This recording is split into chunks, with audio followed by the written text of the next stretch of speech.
आज है दिनांक 29 जनवरी 2023, दिन रविवार। Welcome back to clean news UP. चलिए देखते हैं उत्तर प्रदेश की 25 फटाफट बड़ी खबरों को। इससे पहले आप न्यूज को कहां से देख रहे हैं हमें कमेंट में बताना बिल्कुल ना भूलें। साथ ही हमारे फेसबुक पेज को भी फॉलो करें। फेसबुक पेज का लिंक डिस्क्रिप्शन में दिया गया है।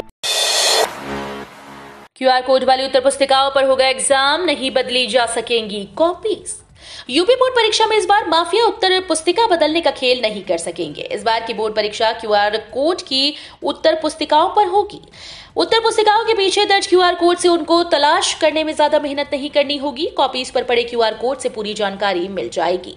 हाथरस में हाई स्कूल और इंटरमीडिएट परीक्षा के लिए 100 परीक्षा केंद्र बनाए गए हैं, जिन पर हाई स्कूल के 26,708 और इंटरमीडिएट के 24,386 विद्यार्थी परीक्षा देंगे। परीक्षा केंद्र सीसीटीवी कैमरों से लैस हैं।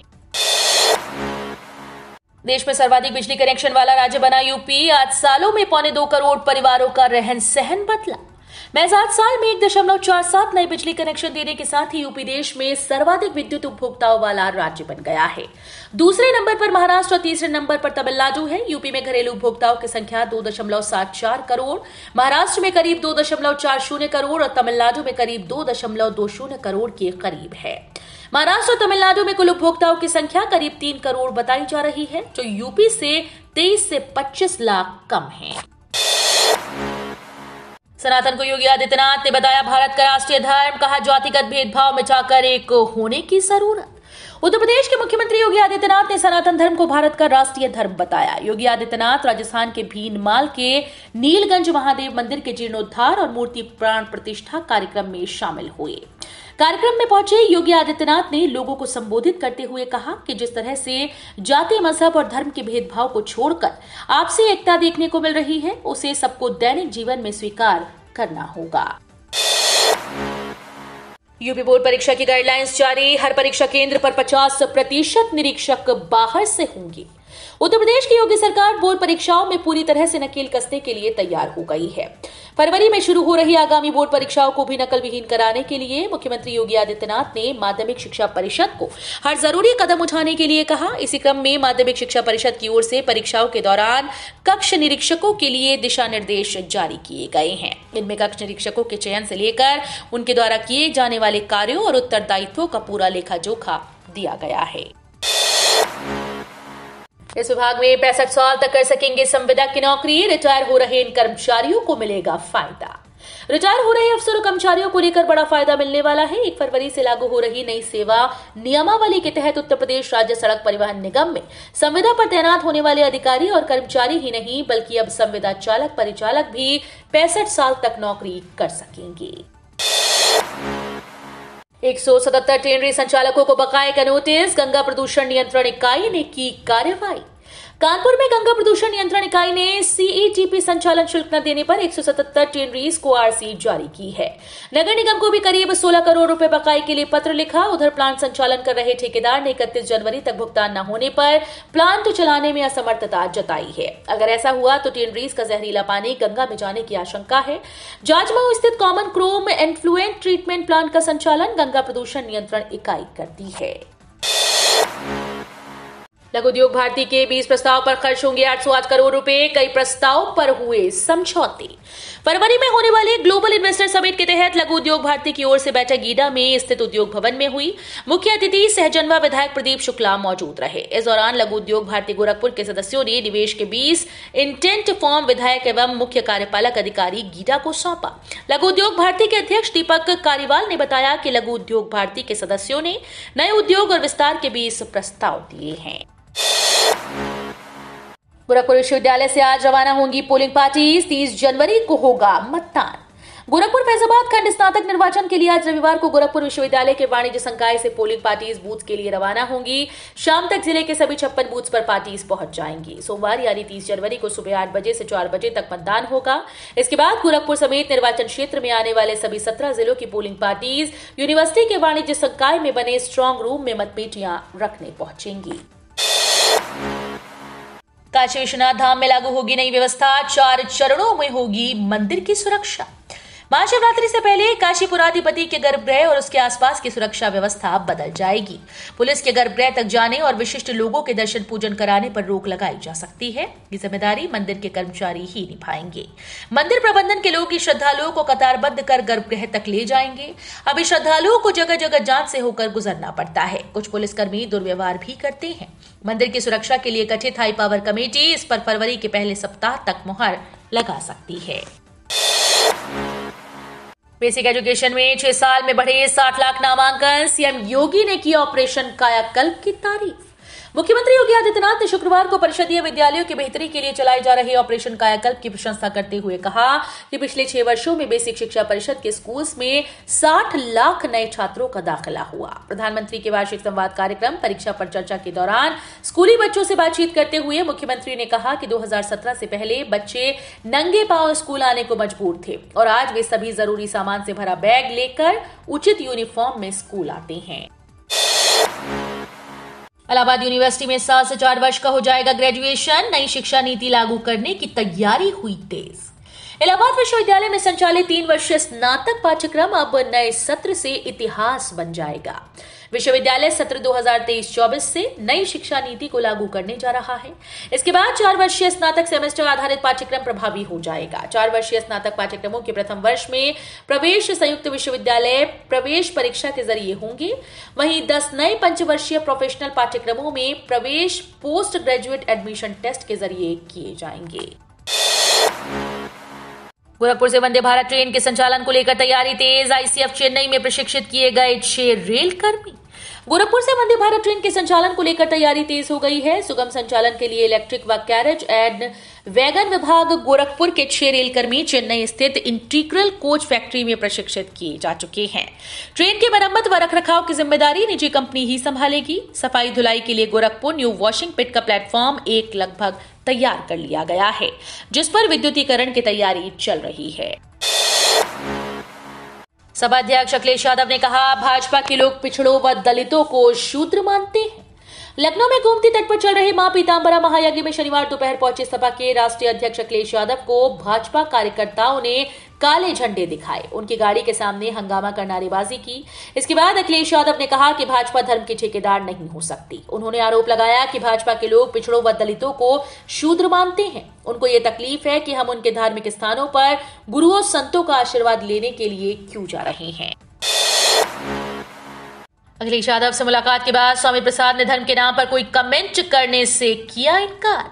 सपा के राष्ट्रीय अध्यक्ष अखिलेश यादव से शनिवार दोपहर एमएलसी स्वामी प्रसाद मौर्य ने मुलाकात की। दोनों के बीच करीब आधे घंटे से हुई बातचीत में कई पहलुओं पर मंथन होने की बात कही जा रही है। रामचरितमानस को लेकर उठे विवाद के बाद दोनों के बीच ये पहली मुलाकात है। सेवानिवृत्त कर्मचारियों के बच्चों को शिक्षा में मिलेगी छूट। कुलपति ने दिए पॉलिसी बनाने के निर्देश। कानपुर में छत्रपति शाहूजी महाराज विश्वविद्यालय अब सेवानिवृत्त कर्मचारियों के बच्चों की शिक्षा का बीड़ा उठाएगा। विश्वविद्यालय के कुलपति प्रोफेसर विनय कुमार पाठक ने इस पर पॉलिसी तैयार करने का निर्देश दिया। पॉलिसी तैयारी होते ही उसे कार्य परिषद में रखा जाएगा। सीएसजेएमयू में गणतंत्र दिवस पर कुलपति के ध्वजारोहण के बाद चतुर्थ श्रेणी कर्मचारी जगन्नाथ राय ने भी अपने विचार रखे और अपनी समस्याओं को साझा किया। अंग्रेजी में अच्छे नंबर पाने के लिए विशेषज्ञों ने दिए टिप्स। परीक्षा से पहले अपनाएं। यूपी बोर्ड की हाई स्कूल अंग्रेजी की परीक्षा 1 मार्च को होगी। बोर्ड ने अंग्रेजी के पेपर का पैटर्न 20 साल से बदल दिया है।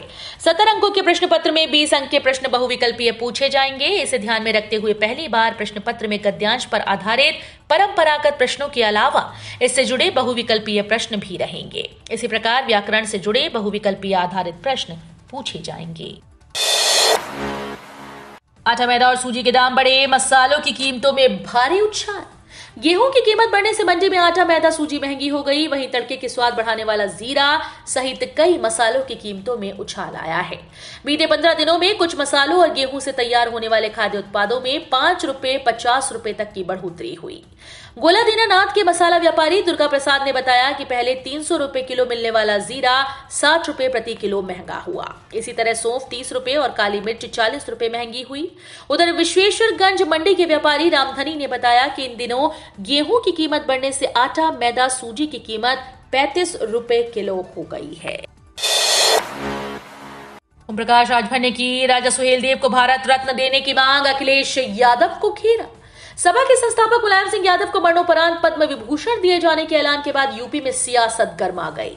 पहले सपा नेता स्वामी प्रसाद मौर्य, सांसद डिंपल यादव और शिवपाल सिंह यादव के द्वारा मुलायम सिंह को भारत रत्न दिए जाने की मांग की गई। अब सुहेलदेव भारतीय समाज पार्टी के अध्यक्ष ओम प्रकाश राजभर ने राजा सुहेलदेव को भारत रत्न दिए जाने की मांग करके अखिलेश यादव को घेरने की कोशिश की है।